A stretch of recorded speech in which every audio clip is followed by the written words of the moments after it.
Welcome to the Energy Experience powered by Ag Valley Co-op. I'm David Dodson, Vice President of Energy here at Ag Valley, bringing you analysis in the energy markets.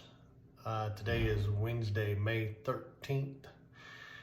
And looking at U.S. refining numbers, maintenance is winding down as refineries are starting to come out of their turnarounds.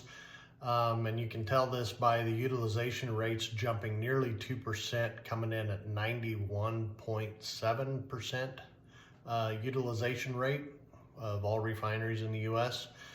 What that means on the backside is that we could see some lag in product getting up the pipe until those are fully back to functioning.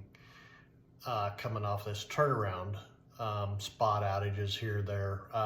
We've been hearing that late May, early June we could notice it at our lifting terminals here, so just to kind of keep that in mind. U.S. supply outlook and their model as it's implied with the West Texas Intermediate crude. U.S. crude has the capacity of adding maybe 140,000 barrels per day is what they're saying. OPEC has revised their supply and dropped it 4 million barrels May through September.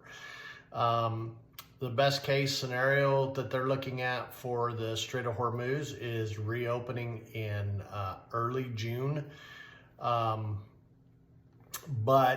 the throughput through there is going to be still well below pre-war ship traffic.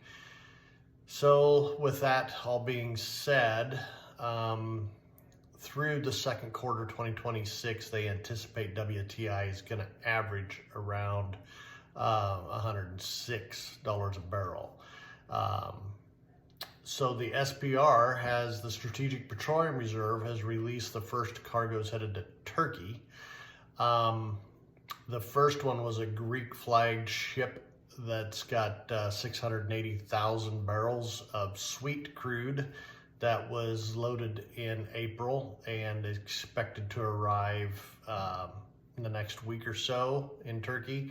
And then the second boat was a Hong Kong flagged ship with 1.1 million barrels of sour crude that was loaded late April that will probably arrive in Turkey later this month, 1st of June.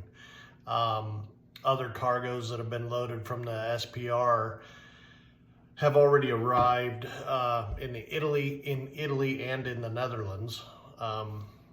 And then we look at China. So Saudi crude is flowing to China, and what does that mean for the U.S.? Well, the president is on the ground talking to Xi Jinping today.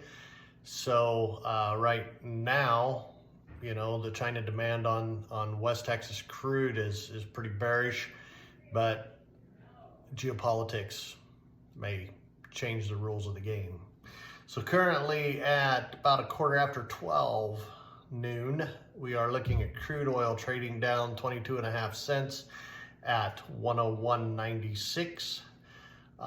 Gasoline is trading down about 7 cents on the board, and diesel fuel is trading down about 16 cents, but basis is showing some strength, so that negates, you know, part of that. And thank you for joining us for today's Energy Experience powered by Ag Valley Co-op, and we'll see you next time.